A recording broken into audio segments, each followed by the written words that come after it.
Hello friend, this is Masum Mohammed. Welcome to back another video. I hope you are all fit and fine. My school ভিডিওতে আপনাদের স্বাগতম.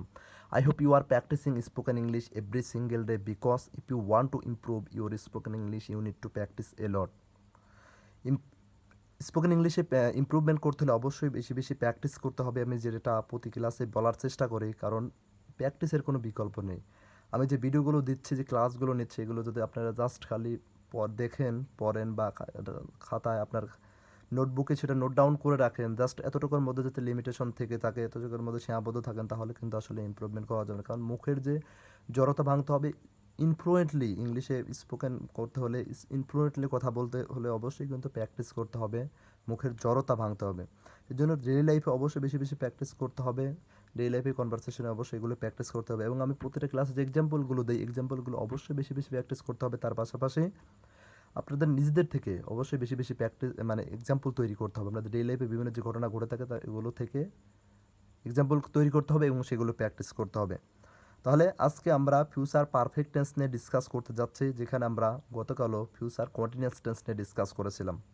Future continuous tense নিয়ে যত ধরনের doubt ছিল, যত ধরনের কনফিউশন ছিল, সব ডাউট কনফিউশন ক্লিয়ার করার চেষ্টা করেছি। আশা করি ওই ভিডিওটি যদি না দেখে থাকেন, তাহলে উপরে যে আই বাটন দেখতে পাচ্ছেন, আই বাটন থেকে ক্লিক করে ভিডিওটি দেখে নিতে পারেন, অথবা এই ভিডিও ডিসক্রিপশনে লিঙ্ক দেওয়া আছে, সেখান থেকে দেখে নিতে পারেন। আজকে আমরা আজকে আমরা ফিউচার পারফেক্ট টেন্স নিয়ে ডিসকাস করতে যাচ্ছি। Let's start. ফিউচার পারফেক্ট টেন্সটা কি, এটা আমাদের আগে বুঝতে হবে। ফিউচার পারফেক্ট টেন্সটা কি? ফিউচার পারফেক্ট টেন্স হলো ভবিষ্যৎকালের মধ্যে চারটা টেন্স আছে। Simple future tense, future continuous tense, future perfect tense, future perfect continuous tense. এই চারটার মধ্যে এটা একটা ফিউচার পারফেক্ট টেন্স। অর্থাৎ চারটা টেন্স মানে চারটা সিচুয়েশন আছে, আমাকে চারটা সিচুয়েশন বুঝতে হবে। ফিউচার পারফেক্ট টেন্স এটা একটা সিচুয়েশন, এই সিচুয়েশনটা আমাকে আগে বুঝতে হবে। সেকেন্ডলি আমাকে তার পাশাপাশি একটা জাস্ট স্ট্রাকচার বা ফর্মুলা যেটাই বলেন, ফরমেশন যেটাই বলেন, মানে মূলত একটা স্ট্রাকচার বা গঠন মনে রাখতে হবে। প্রথমত একটা সিচুয়েশন মনে রাখতে হবে, ওই পরিস্থিতিটা মনে রাখতে হবে। সেকেন্ডলি আমাকে একটা স্ট্রাকচার মনে রাখতে হবে। এই দুইটা জিনিস মনে রাখলেই কিন্তু আমি অনায়াসে সেই টেন্সটা বলতে পারবো, সেন্টেন্স তৈরি করতে পারবো। ওই টেন্সে যত ধরনের বাক্য আছে, যত ধরনের সেন্টেন্স আছে, তাহলে প্রথমত আমাকে এই সিচুয়েশনটা বুঝতে হবে, ফিউচার পারফেক্ট টেন্স কোন সিচুয়েশন হয়ে থাকে। ফিউচার পারফেক্ট টেন্স মূলত দুইটা ক্ষেত্রে হতে পারে। একটা হলো একটা নির্দিষ্ট সময় থাকবে, নির্দিষ্ট একটা সময়ের উল্লেখ থাকবে। আর সেকেন্ডলি যেটা হচ্ছে, মানে দুইটা ঘটনা ঘটে থাকবে ভবিষ্যতের মধ্যে, তার মধ্যে যেটা আগে ঘটবে সেটা হবে ফিউচার পারফেক্ট টেন্স, আর যেটা পরে ঘটবে সেটা হচ্ছে সিম্পল ফিউচার টেন্স। তাহলে ফিউচার পারফেক্ট টেন্সটা কি? ফিউচার পারফেক্ট টেন্স বলতে বুঝবো ভবিষ্যৎকালে নির্দিষ্ট সময়, মানে নির্দিষ্ট সময় ধরে নির্দিষ্ট সময়ের একটা উল্লেখ থাকবে। ফিউচার পারফেক্ট টেন্সটা হলো ভবিষ্যৎকালে কোনো একটা কাজের নির্দিষ্ট একটা সময়ের উল্লেখ থাকবে। নির্দিষ্ট সময় ধরে চলতে থাকবে এরকম কিন্তু না, জাস্ট নির্দিষ্ট ক্রিয়ার একটা নির্দিষ্ট একটা সময়ের উল্লেখ থাকবে। ভবিষ্যৎকালে কোনো কাজের নির্দিষ্ট সময়ের উল্লেখ থাকবে। তার পাশাপাশি আরেকটা ক্ষেত্রে আছে ফিউচার পারফেক্ট টেন্স হবে, সেটা হলো ভবিষ্যৎকালে দুইটা কাজ সংগঠিত হবে, তার পাশাপাশি পাশাপাশি দুইটা কাজ সংগঠিত হবে। তার মধ্যে যেটা আগে ঘটবে সেটা হবে ফিউচার পারফেক্ট টেন্স, আর যেটা পরে ঘটবে সেটা হবে সিম্পল ফিউচার টেন্স। তাহলে বুঝতে পারলেন ফিউচার পারফেক্ট টেন্সটাকে। আর সেকেন্ডলি আমাকে যেটা মনে রাখতে হবে সেটা হলো ফরমেশন, ফর্মুলা বা স্ট্রাকচার বা গঠন। সেটা হলো সাবজেক্ট প্লাস শ্যাল অথবা উইল প্লাস হ্যাভ প্লাস ভি3, অর্থাৎ ভার্বের past participle form plus other word.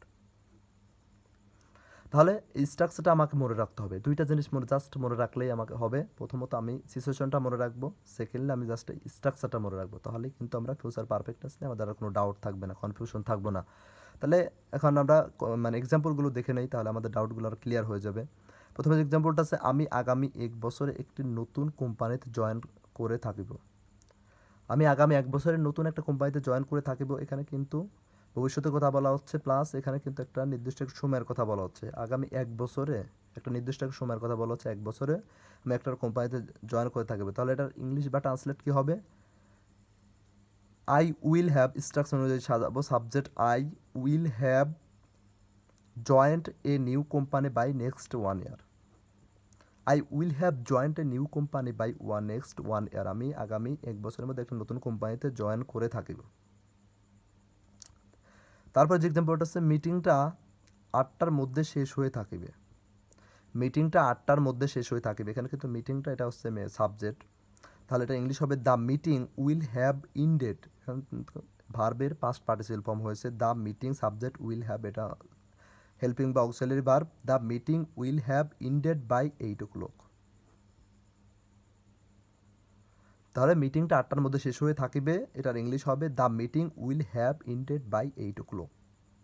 I hope আপনারা বুঝতে পারতেছেন ফিউচার পারফেক্ট টেন্সটা কি। তারপর যে এক্সাম্পলটা আছে, রাকিব আগামী 4 বছরে 2টি প্রমোশন পেয়ে থাকিবে।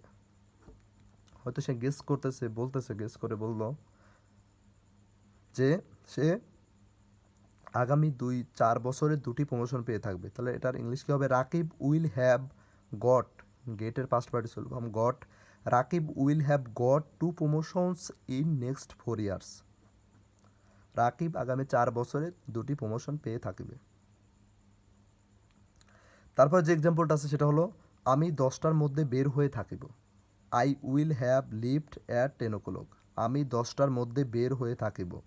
I will have lived at 10 o'clock। তাহলে আই হোপ বুঝতে পারলেন। তারপর যে এক্সাম্পলটা আছে, সে পৌঁছানোর পরে ট্রেনটি ছেড়ে দিয়েছিল। এখানে যে এক্সাম্পলগুলো দিলাম এগুলো একটা নির্দিষ্ট একটা সময়ের উল্লেখ করা হয়েছে। আমি কিন্তু ফিউচার পারফেক্ট টেন্সের ডেফিনেশন বা সিচুয়েশনে যেখানেই বলেছিলাম দুইটা ক্ষেত্রে ব্যবহার হয়ে থাকে ফিউচার পারফেক্ট টেন্স। একটা হচ্ছে নির্দিষ্ট সময়ের একটা উল্লেখ থাকে, এখানে কিন্তু নির্দিষ্ট সময়ের কথা বলা হয়েছে। আর সেকেন্ডলি যেটা বলেছিলাম দুইটা ঘটনা ঘটে থাকবে, তার মধ্যে যেটা আগে ঘটবে সেটা ফিউচার পারফেক্ট টেন্স এবং যেটা পরে ঘটবে সেটা হলো সিম্পল ফিউচার টেন্স। সেই এক্সাম্পলগুলো আমরা দেখে নেই। সে পৌঁছানোর পরে ট্রেনটি ছেড়ে দিবে, এখানে কিন্তু দুইটা ঘটনা ঘটবে। সে পৌঁছানোর পরে ট্রেনটি ছেড়ে দেবে আর সে পৌঁছানো, দুইটা ঘটনা ঘটবে। তাহলে এর মধ্যে সে পৌঁছানোর পর, সে পৌঁছানোটা কিন্তু এখানে আগে ঘটবে। তাহলে যেটা আগে ঘটবে সেটা কিন্তু আমরা এখানে ফিউচার পারফেক্ট টেন্স হিসাবে ইউজ করব। দ্য ট্রেন উইল লিভ, এখানে দ্য ট্রেন উইল লিভ এটা কিন্তু just simple future tense structure অনুযায়ী সাজিয়েছি। After he will have reached, he will have reached এখানে কিন্তু ফিউচার পারফেক্ট টেন্স অনুযায়ী সাজানো হয়েছে। তার মানে দ্য ট্রেন উইল লিভ, ট্রেনটি ছেড়ে দেবে after he will have reached মানে সে পৌঁছানোর পরে, সে পৌঁছানোর পরে ট্রেনটি ছেড়ে দেবে। তারপর যে এক্সাম্পলটা আছে সেটা হলো, আমার আসার পূর্বে আম্মু বিরিয়ানি রান্না করিয়া থাকিবে। আমরা আসার পূর্বে আম্মু বিরিয়ানি রান্না করিয়া থাকিবে। তাহলে এটার ইংলিশ আমরা কীভাবে বলতে পারি? My mom will have cooked biryani before we will come. এখানে পরে কথাটা যখন আসে তখন কিন্তু আমরা আফটার ইউজ করি, আর পূর্বে কথাটা আসলে আমরা বিফোর ইউজ করি। পরে কথাটা আসলে আফটার ইউজ করি, আফটারের পরে আমরা সাধারণত মানে ফিউচার পারফেক্ট টেন্সটা ইউজ করব, আর বিফোর যখন আসবে তখন বিফোরের পূর্বে ফিউচার পারফেক্ট টেন্সটা ইউজ করব। এখানে সেটাই করেছি। আফটার কথাটা আসছে এই জন্য আমরা ফিউচার পারফেক্ট টেন্সটা আমরা পরে ইউজ করেছি, আর এখানে বিফোর কথাটা আসছে ফিউচার পারফেক্ট টেন্স সামনে ইউজ করেছি, পূর্বে ইউজ করেছি। My mom will have cooked biryani before we will come মানে আমরা আসার পূর্বে আম্মু বিরিয়ানি রান্না করে থাকিবে।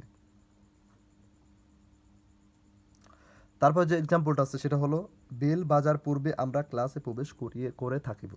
বেল বাজার পূর্বে আমরা ক্লাসে প্রবেশ করে থাকিব। তাহলে এটার ইংলিশ কী হবে? বেল বাজার পূর্বে আমরা ক্লাসে প্রবেশ করে থাকিব। We will have entered the class before the bell will ring.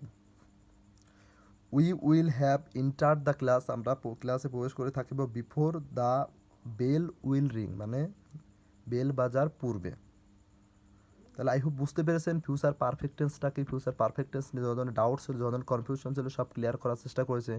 ভিডিওটি আপনার জন্য যে হেল্পফুল হয়ে থাকে অবশ্যই ভিডিওতে একটা লাইক দেবেন, তার পাশে ভিডিওটি অবশ্যই বেশি বেশি করে শেয়ার করবেন আপনার পরিচিত ফ্রেন্ড সার্কেলের মাঝে, এবং ভিডিওটি কেমন লেগেছে সেটা কমেন্টে অবশ্যই জানাবেন। তার পাশাপাশি কোন কোন বিষয়ের উপর ভিডিও চাচ্ছেন সেটাও অবশ্যই জানাবেন, সেসব বিষয়ের উপর ভিডিও আমরা চেষ্টা করবো। তাহলে ভালো থাকবেন, দেখা হচ্ছে নেক্সট কোনো ভিডিওতে। ততক্ষণ পর্যন্ত take care and keep learning.